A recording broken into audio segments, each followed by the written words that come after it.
Hey guys, what's up and welcome to today's show. We're going to preview the big Premier League game today, especially big for Arsenal, between Wolves and Arsenal. And that's going to be at the Wolves Stadium, so we're away from home. This is going to be a short video. I'm going to preview, I'm going to give my predicted 11, and I'm also going to give my score predictions. Arsenal need to win this game. If Arsenal win this game, we can close the gap on Liverpool. We can keep momentum going. We are not in a position to drop any more points if we are serious title contenders. Now again, in the transfer window, it's been pretty stagnant. I've been going on about Osimhen for 2 years, saying Arsenal should have signed him when he was at Napoli, banging goals when they won the Serie A title a couple of years ago. I said they should have signed him then. Now everyone's jumped on the bandwagon and they've realised that Victor Osimhen is one of the more feasible strikers Arsenal can sign this January if they just pay his buyout clause, if they trigger that buyout clause. And also Victor Gyökeres. But I have a sneaky feeling that Victor Gyökeres would probably prefer to join his former gaffer Amorim at Manchester United. Alright, so that means that Victor Osimhen is feasible. Everyone's jumped on the bandwagon, all the pundits, other fan channels, the same fan channels that were ignoring Osimhen, saying Arsenal should sign Isaac, which is not feasible, saying they should sign Ivan Toney, who's a mediocre player, not at Arsenal's level. They're now jumped on the bandwagon and said Arsenal should sign Osimhen. Well, I said it first. So, Arsenal are pretty stagnant in this transfer window. Do I think they're going to sign a striker? No. I think that Arsenal and Arteta, more specifically Arteta, I think that he's obsessed with Havertz, with proving his system right, the false nine, ticky-tacky, the B-Tech Manchester City, the B-Tech Pep Guardiola, and he's going to persist with Havertz. He believes in Havertz. And that's not a stain on Havertz. Like, I'm a fan of him. He's a good player. Is he good enough to lead Arsenal to a Premier League title in the Champions League? No, definitely not. Is he good enough to lead Arsenal to maybe knockout stages of the Champions League, quarterfinals, maybe a semi-final, when they'll eventually get beat by a better team? Yes. Is he good enough to lead Arsenal to a top 4 finish? Yes. Is he playing well this season? When there's no pressure on him, he scores. When you need him in a crunch moment to the crux games, like against Newcastle and against Manchester United in the cup games, semi-final, Carabao Cup, and Manchester United FA Cup, he doesn't show up. He doesn't turn up. He's not good enough. Just like there's a lot of players in that team that are not good enough. Arteta's recruitment. So I think that Arsenal are not going to sign a striker because I don't think Arteta wants a striker. It's not a coincidence he's only signed 6 forwards since he's been in 5 years. No strikers, no pure strikers out of those 6 forwards. That's not a coincidence. That's because he doesn't believe that a traditional striker will fit into his system and how he wants to play. That's what I think. Tell me in the comments if you agree with me. Some of you will, some of you won't. That's fine. But I do not think that he wants to sign a striker because he wants to play his system. And this system is about hybrid players, false number 9s, and all that nonsense. So we'll see. Hopefully, listen, if Arsenal and Arteta do sign Osimhen, I'll be the most over the moon. Because I believe that will give real validity to our title challenge and our Champions League challenge, having a striker of that quality. But we're dealing with a manager that signed Havertz for 60 million and is paying him 275 grand a year. This is what we're dealing with here. This is the delusion of this manager.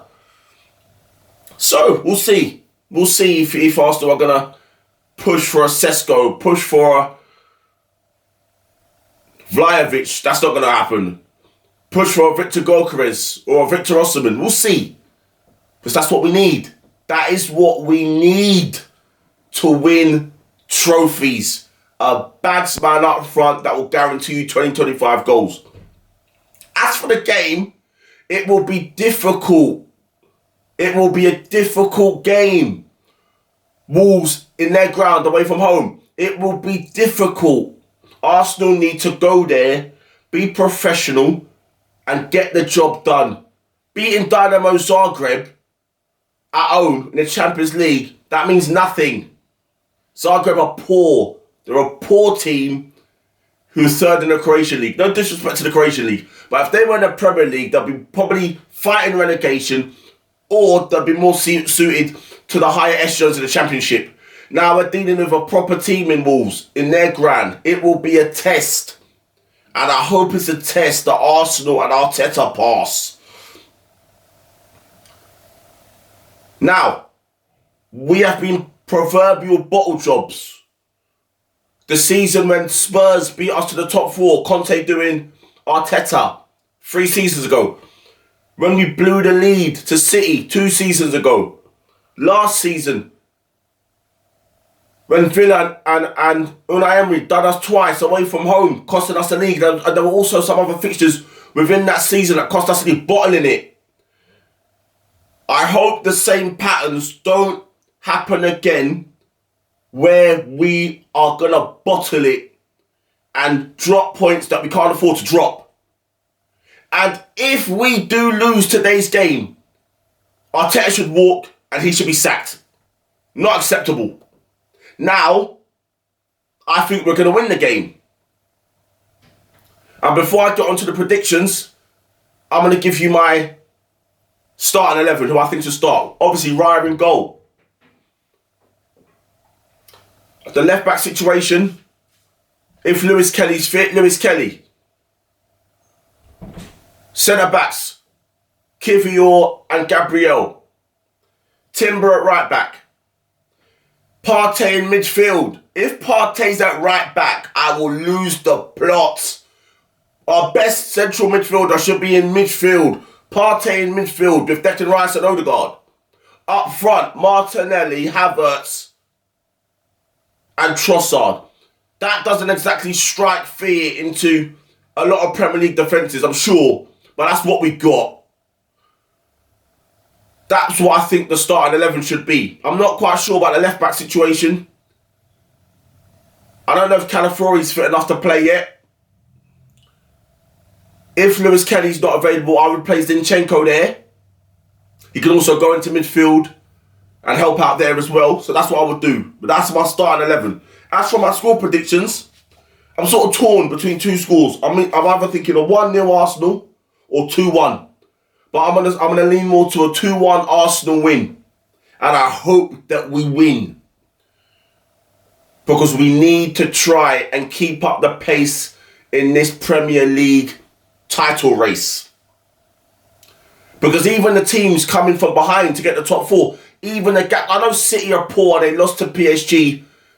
But I don't know, there's something in my head that's telling me that they can put a run together, finish in the top four, finish above Arsenal, and maybe even challenge Liverpool for the Premier League title. Because City are the only team that have shown in recent Premier League history that they can go on a run at this time of the season. Even if they're poor, they are. You know, listen, losing to PSG away from home ain't a bad thing. PSG are a top team. The Premier League form seems to be up on an upturn though. So we have to be careful. We have to look behind as well, us Arsenal fans and the club. But today is an imperative game to try and keep the pace with Liverpool and try and give a legitimate Premier League title challenge. So this is going to end today. This is going to end this video. I'll be back later on with my post-match analysis of the game, and hopefully it'll be a positive one. So, all that good stuff. Like, share, subscribe. Leave a comment.